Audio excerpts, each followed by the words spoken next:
네, 오늘 우리가 함께 볼 하나님의 말씀은 누가복음 10장 17절에서 24절까지의 말씀입니다.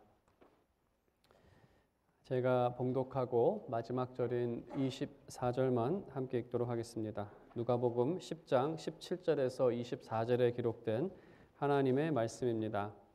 70인이 기뻐하며 돌아와 이르되 주여 주의 이름이면 귀신들도 우리에게 항복하더이다. 예수께서 이르시되 사탄이 하늘로부터 번개같이 떨어지는 것을 내가 보았노라. 내가 너희에게 뱀과 전갈을 밟으며 원수의 모든 능력을 제어할 권능을 주었으니 너희를 해칠 자가 결코 없으리라. 그러나 귀신들이 너희에게 항복하는 것으로 기뻐하지 말고 너희 이름이 하늘에 기록된 것으로 기뻐하라 하시니라. 그때 예수께서 성령으로 기뻐하시며 이르시되 천지의 주제이신 아버지여 이것을 지혜롭고 슬기 있는 자들에게는 숨기시고 어린 아이들에게는 나타내심을 감사하나이다. 옳소이다. 이렇게 된 것이 아버지의 뜻이니이다. 내 아버지께서 모든 것을 내게 주셨으니 아버지 외에는 아들이 누구인지 아는 자가 없고 아들과 또 아들의 소원대로 계시를 받는 자 외에는 아버지가 누구인지 아는 자가 없나이다 하시고 제자들을 돌아보시며 조용히 이르시되 너희가 보는 것을 보는 눈은 복이 있도다. 함께 읽겠습니다. 내가 너희에게 말하노니 많은 선지자와 임금이 너희가 보는 바를 보고자 하였으되 보지 못하였으며 너희가 듣는 바를 듣고자 하였으되 듣지 못하였느니라. 아멘. 네, 오늘은 본문의 내용을 가지고 우리에게 나타난 하나님 나라라는 제목으로 하나님 말씀 증거하도록 하겠습니다. 좋은 나라라고 할 때 좋은 나라에는 공의와 평화가 있습니다. 그 모습을 이렇게 상상해 보았습니다. 이런 정의를 내릴 수도 있을 것 같습니다. 공의라고 한다면 착하고 열심히 사는 사람이 만족과 풍요를 누리는 곳, 또 평화라고 한다면 약한 자라도 또 약자라 하더라도 약자에 대한 배려로 인해서 그들도 이웃과 더불어 편안하게 살 수 있는 그러한 나라, 공의와 평화가 있는 나라라고 한다면 좋은 나라라고 할 것입니다. 이것과 반대로 제가 내일부터 방문하게 되는 또 저희가 또 선교사님을 파송한 그 니카라과는 그러한 기준에서는 좋은 나라는 아닌 것 같습니다. 선교사님의 통해서 전에 듣게 된 소식들은 니카라과는 지구를 반으로 했을 때 이 서반부, 북미, 중미, 남부가 해당되겠죠. 여기서 두 번째로 못 사는 나라라고 합니다. IT라는 그 섬나라 다음으로 못 사는 나라인데 그곳에는 공의가 많이 부족합니다.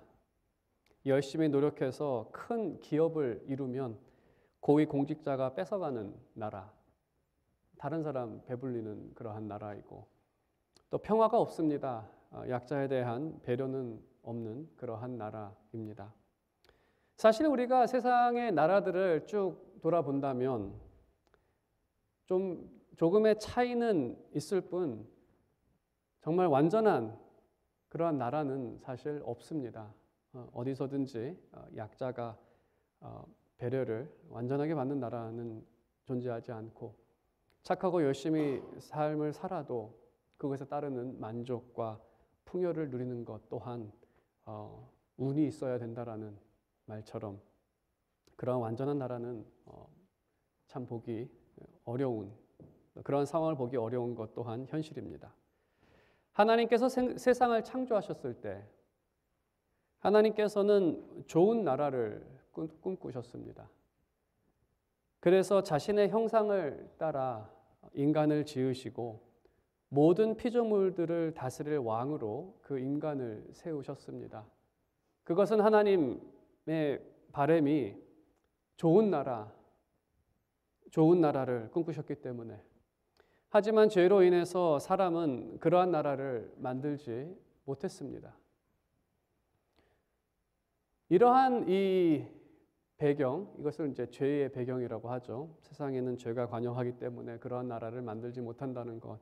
수없이 많은 시도들이 있었지만 여전히 그 나라들은 망하고 없는 그러한 역사적 이 굴레 가운데 우리가 살아가는데, 이러한 세상 가운데에서 주님의 오심을 다시 한번 생각해 볼 때, 주님께서 이 땅에 오신 이유는 그 하나님께서 창조 때부터 꿈꾸셨던 그 좋은 나라를 이 땅에 세우시기 위해 예수님께서 오신 것입니다. 성경의 전체의 내용을 요약한다면 하나님의 나라, 그 하나님 나라라는 그 나라에 대한 내용입니다. 구체적인 요소는 그 나라를 주시겠다라는 하나님의 약속이 기록이 되어 있고, 또 그 나라를 다스릴 그리스도의 모습이 성경 전체에서 나타나고 있습니다. 구약은 약속이고 장차 나타날 그 나라와 그 왕을 그리고 있고, 신약은 그 나라가 이 땅에 세워졌고 또 그분이 오셨다라는 내용입니다. 그리고 그 나라가 오늘날 우리에게 나타난 것입니다. 본문은 그 복음서 전체가 그렇지만 이 복음서는 그 나라가 어떠한 모양으로 왔는지, 또 어떻게 해서 완성이 되었는지를 보여주고 있습니다.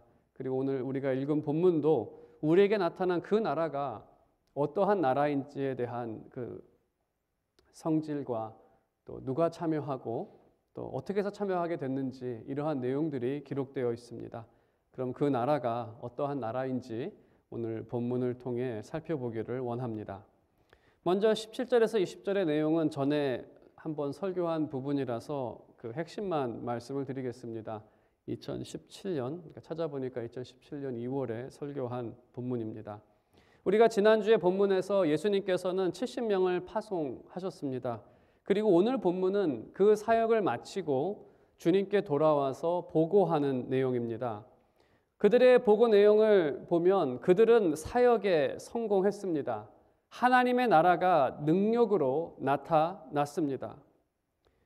예수님께서는 그 사탄이 하늘에서 떨어졌다, 세상 그 공중 권세를 잡은 그 자가 땅에 떨어졌다, 더 이상 힘을 발휘하지 못했다는 것입니다. 사도들의 사역을 통해서 복음을 듣는 사람들이 주님을 왕으로 영접하는 일이 나타났습니다.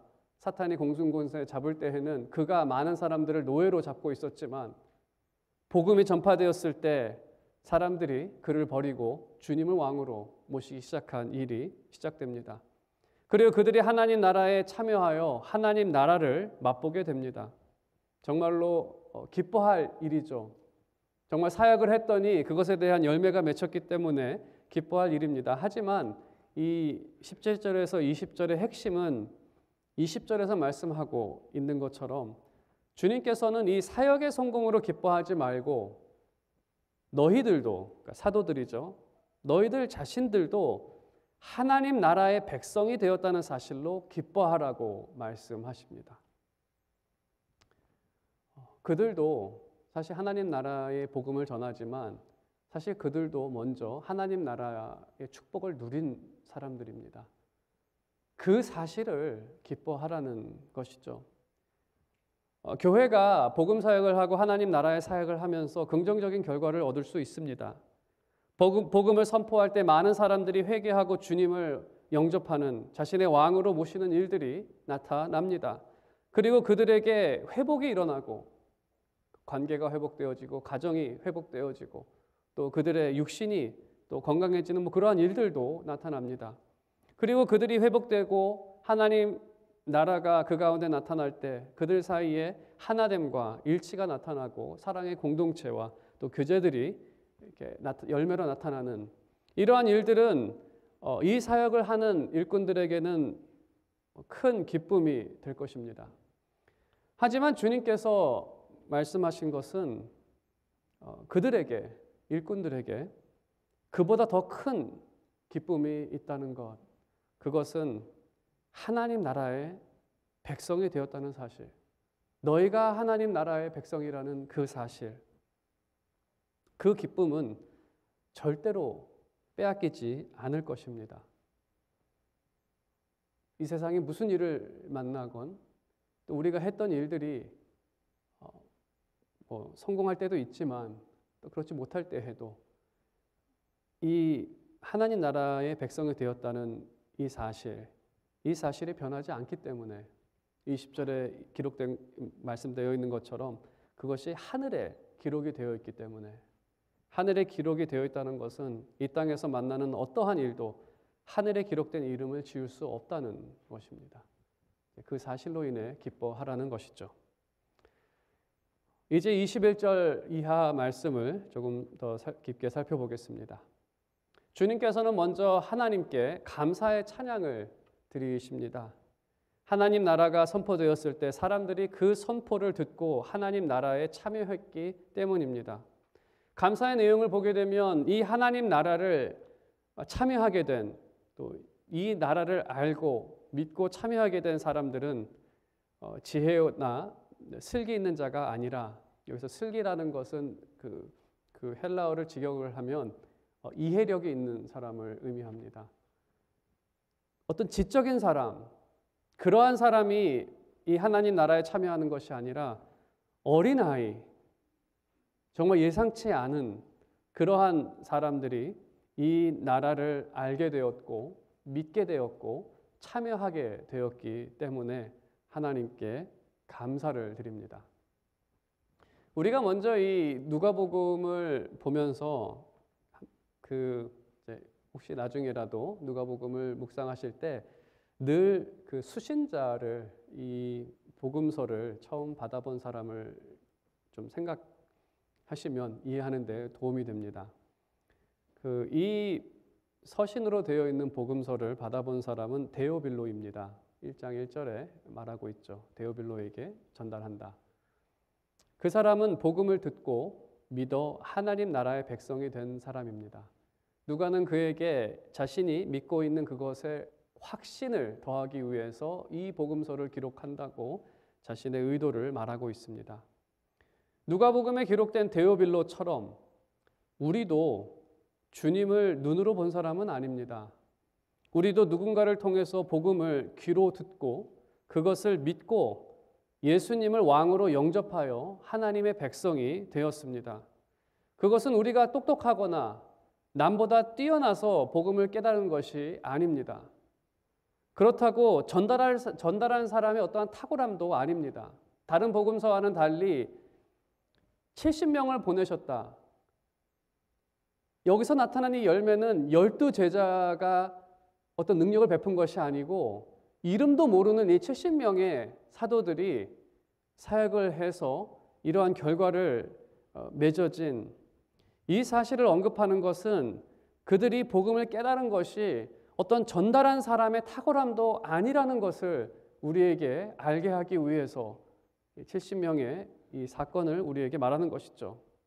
우리가 하나님의 백성이 된 것은 오늘 본문에서도 말하고 있듯이 하나님께서 우리를 백성 삼길 원하셨기 때문입니다. 이러한 하나님의 뜻이 하나님 나라를 영접하는 결과로 나타난 것입니다. 이것이 하나님의 뜻이로소이다라고 주님께서 말씀하시죠. 하나님 나라를 영접한 분들은 하나님께서 기뻐하시는 백성입니다. 사역을 하면서 전혀 예상하지 못한 분이 주님을 영접하고 또 그 신앙을 고백하는 경우가 있습니다. 그럴 때마다 하나님의 백성은 하나님의 뜻으로 된다는 사실을 다시 한번 기억하게 됩니다. 그러니까 예상하지 못하는 사람이라고 한다면 우리가 생각할 때에는 좀 온순하고 좀 생각이 열려있는 젊은 연령대, 그러한 분들이 예수님을 왕으로 영접하고 또 구원에 이르는 그러한 일이 있을 거라고 우리는 좀 생각을 합니다. 하지만 때로는 전혀 예상하지 않았던 그러한 분, 제가 담임 목회를 하면서 그 중에 한 사례를 말씀드리겠습니다. 성도 중에 70이 넘으신 분이 계셨습니다. 제가 처음 담임 목사가 돼서 처음으로 장례식을 했을 때 그분이셨기 때문에 잊지 못하는 분이죠. 이분은 한국의 용인대학교 출신입니다. 50년대에 용인대학교를 나왔기 때문에 당시에 용인대학교의 이름은 대한유도학교였습니다. 그는 오늘날로 말하면 유도 국가대표였고 무도인이었고 성격은 호탕하고 의리심이 넘치고 정의감에 의지가 강한 분이셨습니다. 그러니까 오늘날로 말하면 뭐 상남자라고 해도 전혀 손색이 없는, 미국에서는 유도 사범을 했었고 시카고의 경찰들을 지도했었고 또 많은 제자들을 키웠던, 양성했던 그러한 분이십니다. 그분은 당뇨와 고혈압이 있었고 제가 그 목회를 했을 때에는 신장 투석까지 했었던 그러한 분이십니다. 하지만 여전히 스테이크를 즐기셨습니다. 질병, 고통, 죽음의 위협도 그분의 의지를 꺾지는 못했습니다. 제가 알기로는 소천하실 때까지도 스테이크를 드셨던, 그 참 재밌는 일화 중에 하나는 이분은 찬송가를 부를 때 1절, 4절 부르는 거 싫어하십니다. 찬송가에 대한 의리가 아니라고 4절을 다 불러야 하는, 그래서 그렇게 스킵해서 하는 거에 대해서 장로님들에게 뭐라고 할 정도, 좀 올바른 분이시죠. 하지만 그는 20년 넘게 교회를 출석하면서 집사로 불렸지만 본인은 믿지 못하겠다고 솔직하게 말한 분이셨습니다. 솔직한 분이십니다, 정말. 그의 정직함과 카리스마는 다른 교인들, 특히 장로님들을 불편하게 만들기도 했습니다. 너무 바르고 정직하고 자기 생각을 막 말하지만 그것이 이제 주변 사람들에게는 불편함이 될 수가 있죠. 이런 분이 정말 오랫동안 교회를 다녔던 그러한 분이 저의 설교를 통해 말씀을 듣고 예수님을 영접했습니다. 그리고 소천하기 몇 달 전에 저에게 병원에서 했던 말이 가끔 기억이 납니다. 목사님, 사랑합니다. 그분은 그러한 말을 하는 분이 아닙니다. 그럴 분이 아닌 분이죠. 그래서 기억이 나는데, 그에게 복음은 이전에도 여러 번 전파되었을 것입니다. 그는 그 오랜 동안 말씀을 듣고 그 의미가 무엇인지는 이해했을 것입니다. 하지만 그 말씀을 믿게 된 것은 그의 노력도 그의 의지는 아닙니다. 이전에 사역했던 목사님들도 신실하게 말씀을 전했고 그 영혼을 위해 기도하셨을 것입니다. 그렇기 때문에 저의 노력도 아닙니다. 이전에도 이미 뛰어난 목사님들께서 기도하시고 또 설교를 하셨기 때문에 오늘 본문에 비춰보면 이 사실을 깨닫게 하신 것은 하나님께서 하신 것입니다. 베드로가 고백했을 때에도 이를 알게 하신 것은 어떤 사람의 의지로 된 것이 아니라 하나님께서 알게 하신 것이다라고 말씀하시지 않으셨습니까? 우리도 마찬가지죠. 우리는 하나님의 뜻에 따라 하나님 나라의 백성이 되었습니다. 어떤 사람의 의지나 어떤 사람의 영향력이나 누구 때문이 아니라 바로 하나님 때문에, 여러분이 그리스도를 영접하고 하나님 나라의 일원이 된 것은 정말 우리의 의지나 똑똑함에 있는 것이 아니라 하나님께서 하신 것입니다. 여러분에게 그리스도에 대한 믿음과 천국에 대한 소망이 있다면 하나님께서 여러분을 사랑하신 결과입니다. 그리고 하나님께서는 변하지 아니하시고 여러분에 대한 사랑과 여러분이 하나님 나라의 백성인 사실 또한 변하지 않습니다. 그래서 하늘에 기록되었다라고 오늘 말씀하신 것입니다. 그래서 예수님께서는 가장 먼저 사도들의 노고를 격려하시거나 그들에게 수고했다라고 말씀하시기 전에 하시지 아니하시고 하나님 아버지께 영광을 돌립니다. 그래서 교회는 오직 하나님께만 영광을 돌립니다. 그 솔리데오 글로리아라는 그 오직 하나님께 영광. 그 이유는 우리 구원에 대해 이 교회를, 우리를 모으시고 또 우리 교회를 인도에 나아가시는 이 모든 일을 하시는 분은 오직 하나님 한 분밖에 없기 때문에 교회는 오직 하나님께만 영광을 돌립니다. 여러분께서는 이 하나님 나라의 백성이 되었다는 사실, 여러분의 이름이 하나님 나라의 그 복음을 믿으신다면 여러분의 이름이 하나님 나라에 기록된 것을 항상 기뻐하시며 찬양과 감사로 살아가시기를 바랍니다. 네, 이제 23절 이하의 말씀을 조금 더 살펴보도록 하겠습니다. 이제 주님은 그 제자들을 보시면서 격려의 말씀을 하시는 것이 아니라 하나님 나라를 보는 너희가 복되다고 말씀하십니다. 너희 눈이 복되다. 그 이유를 24절에 말씀하시는데 선지자와 임금이 보기를 원했으나 보지 못했다고 말씀하십니다. 여기서 선지자와 임금은 구약의 선지자들과 또 이스라엘의 왕을 먼저 생각해 볼 수 있습니다. 다윗, 솔로몬, 그 외에 하나님의 나라를 바라고 또 가나안 땅, 이스라엘 땅에 세워지기를 원했던 그들이 결국 보지 못했고 또 망하는 것을 봐야 했었고 하는 그들을 의미합니다. 그들은 하나님께서 이 땅에 세우실 그 좋은 나라를 보기 원했던 사람들입니다. 이 선지자들에 대해서 가장 좀 밀접하게 관계가 있는 선지자는 그 선지자 중 한 명은 다니엘로 생각이 됩니다. 다니엘의 예를 들어서 말씀을 드리면 다니엘을 잘 모르시는 분들을 위해서 말씀을 드린다면 다니엘은 정말 뛰어난 지식과 지혜가 뛰어난 사람이었고 또 의로운 사람이었습니다. 옳은 일만 하는 사람, 바르게 살았던 사람입니다. 하지만 세상 왕의 교만과 또 다른 이웃의 시기 때문에 풀무불과 사자굴에 들어가는 사형에 처하는 그러한 일을 당했던 사람들입니다. 그에게 어떠한 잘못이 있거나 그에게 부족함이 있어서가 아니라 세상 왕의 교만함 그리고 이웃의 시기 때문에 이러한 어려움을 겪었던 사람입니다. 그는 세상 나라의 그늘 아래 살면서 이 제국의 그늘 아래 살면서 하나님 나라를 더 간절히 원했습니다. 앞서 얘기한 것처럼 착한 사람이 상을 받고 바르게 산 사람들이 상을 받고 악한 사람이 벌을 받는 그 나라, 공의가 있는 나라를 원했고 또 자신이 착하고 열심히 살 때 평안과 풍요를 누릴 수 있는 그러한 나라. 하나님께서는 이상을 통해서 여러 나라의 모습을 보여주십니다.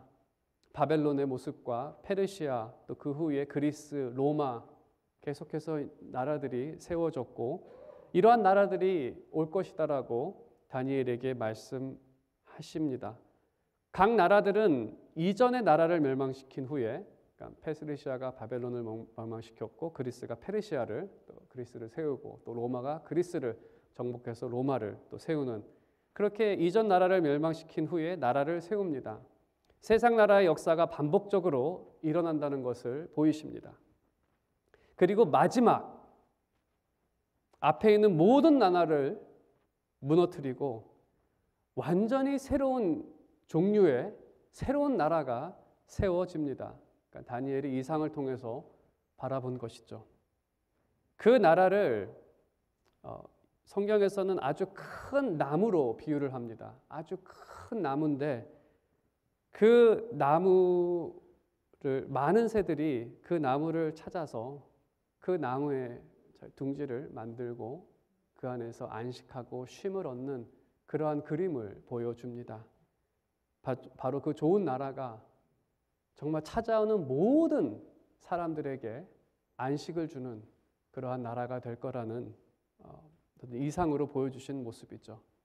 모든 사람들에게 참된 평안을 가져다 줄 나라. 그리고 다니엘서를 보게 되면 그 나라를 세우실 분, 그것을 우리가 메시아라고 부릅니다. 그리스도라고도 부르죠. 그 나라의 왕으로 다스리실 것, 그것을 이상을 통해서 보여주십니다. 다니엘서는 구름을 타고 그분이 등장을 하죠. 다니엘은 멀리서 그 나라를 바라봤습니다. 자신의 그 핍박과 고통 가운데에서 그 나라를 소망한 가운데 그 나라를 바라봤었고 그가 직접 육신의 눈으로 그 나라를 보기 원했지만 보지 못했고 그는 그 나라가 왔다는 소식을 기다렸지만 결국 듣지 못했습니다. 복음은 예수님께서 그리스도이시며 그 나라가 이 땅에 왔다는 소식입니다. 그것이 우리가 전하는 복음의 내용입니다. 이 평화의 나라, 영원한 평화의 나라는 그 이스라엘만의 소망은 아닐 겁니다. 그건 선지자나 임금들만 기다렸던 나라는 아닐 것입니다. 모든 사람들은 자신이 살아가는 나라가 평화와 풍요 속에서 영원하기를 바랍니다. 풍요와 평화 속에 영원하기를 바랍니다. 여러분 옆집에 사는 사람도 그것을 바랍니다. 미국이라는 나라가 평화와 풍요 속에 영원하기를 바랄 것입니다. 대한민국 독립 때 대한민국 만세를 불렀던 그 사람들, 만세 전에는 아무 생각 없이 만세를 그냥 만세로 그냥 생각을 했는데, 만세를 이제 분석해서 생각을 해보니까 영어로 번역하다 보니까 이게 그 forever죠. 그러니까 만세면은 1만 세대입니다. 대한민국이 1만 세대 동안 지속되기를 원한다라는 그러한 의미죠. 그래서 한번 생각해 봤습니다. 현실은 어떻습니까? 1만 세대. 조선이 좀 긴 편이었는데 조선이 500년이죠. 40년을 나눠서 세대로 따진다면 13대 만에 끝이 났습니다. 13대. 왕으로 따진다면 왕이 총 27명이 있었는데 좋게 보면 한 27세대에 끝이 났습니다. 만세. 만세가 과연 연도로 따지면 얼마 정도 될까? 한 세대를 40년으로 따진다면 40만 년입니다. 영원한 나라. 그런 나라가 지금까지는 없었습니다. 없었던 것이죠. 하지만 늘 바랍니다. 사람들은 영원하게. 인생은 안식을 바라지만 이 불완전한 세상에서는 항상 염려로 살아갑니다. 늘 풍요와 평화를 바라지만 그것 때문에 싸우고 갖지 못하고, 그리고 세상은 다양한 안식을 약속하지만 모두 헛된 약속임을 우리는 알아갑니다. 세상은 말합니다. 당신이 재물을 이만큼 모으면 당신에게 안식이 있을 것입니다. 쉼이 있을 것입니다. 약속하죠. 사회에서는 이러한 약속도 합니다. 이 사회에서 저 부류가 없어지면 그 사회는 평화와 풍요를 유지할 것입니다.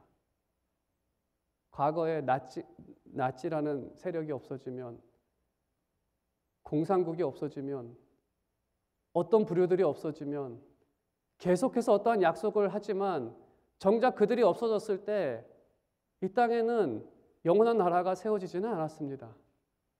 또 어떤 다른 세력들, 또 다른 세력들. 또 개인적으로는 이러한 학력을 갖고 또 이러한 직업을 갖게 되면 저 인생은 쉼과 안식 가운데 살아가게 될 것이다라는 그러한 약속들. 정작 그 학력을 갖고 그 직업을 가지면 만사, 이제는 아무것도 노력하지 않아도 되는 그러한 삶을 살아갈 수 있습니까? 그렇지 않죠. 하지만 많은 사람들에게 이러한 것들이 우상이 됩니다. 마치 그것을 삶의 목적으로 생각하고 그것을 가장 아끼는 것이 되어버리고 그것만 있으면 어떤 영원한 평안이 임하게 될 거라는 그런 헛된 약속 가운데 우상을 따라 살아가는 그것이 이제 세상의 모습이죠. 이런 우상이 잠시 안식을 주지만 안식이 잠시 있긴 합니다. 그 학력을 쟁취한 그 며칠, 그 재산 그만큼 모은 그 몇 순간. 하지만 염려는 끊이지 않습니다. 염려는 끊이지 않죠. 또한 우상은 아주 인색합니다. 그러한 안식마저도, 잠시 오는 안식마저도 상위 소수에게만 조금 베푸는 그 인색함, 거짓, 허위, 그것이 세상의 모습이죠. 그래서 이러한 이 세상 나라에 비교해서 봤을 때 참되신 하나님께서 또 하나님이신 우리 주 예수 그리스도께서는 하나님 나라를 우리 가운데 세우시고 지치고 힘든 영혼들을 안식으로 초청하십니다. 주님은 인색하지 않으십니다. 오는 모든 사람에게 풍성히 베풀어 주십니다. 굶주린 사람에게 배불리 먹고도 남을 정도로 풍성하게 베푸시는 분, 자신의 살과 피, 물까지도 다 내어주시는 그러한 분. 주님을 따르는 영혼은 보호를 받고 참된 안식을 누리며 영원히 그 나라 백성으로 살아가게 됩니다. 주님의 말씀을 따라 살아갈 때 그들이 모이는 곳에 참된 화평과 평화와 또 주님과 함께 누리는 안식과 기쁨이 있는 것이죠. 하지만 우리가 여전히 세상 나라의 그늘 아래 살아가기 때문에 때로는 다니엘처럼 핍박과 어려움이 찾아오기도 합니다. 하지만 다른 점이라고 한다면 풀무불과 사자굴에서 함께 계셨던 주님께서는 우리를 떠나지 아니하시고 항상 우리와 함께 계시며 우리의 삶을 또 세상의 모든 것들을 다스리신다는 것입니다.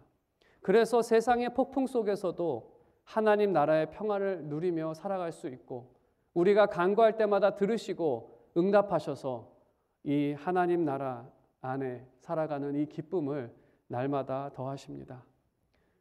그래서 주님께서 이 제자들을 보시면서 그 나라를 살아가는 또 그 나라의 백성이 된 너희들이 복이 있다라고 말씀을 하십니다.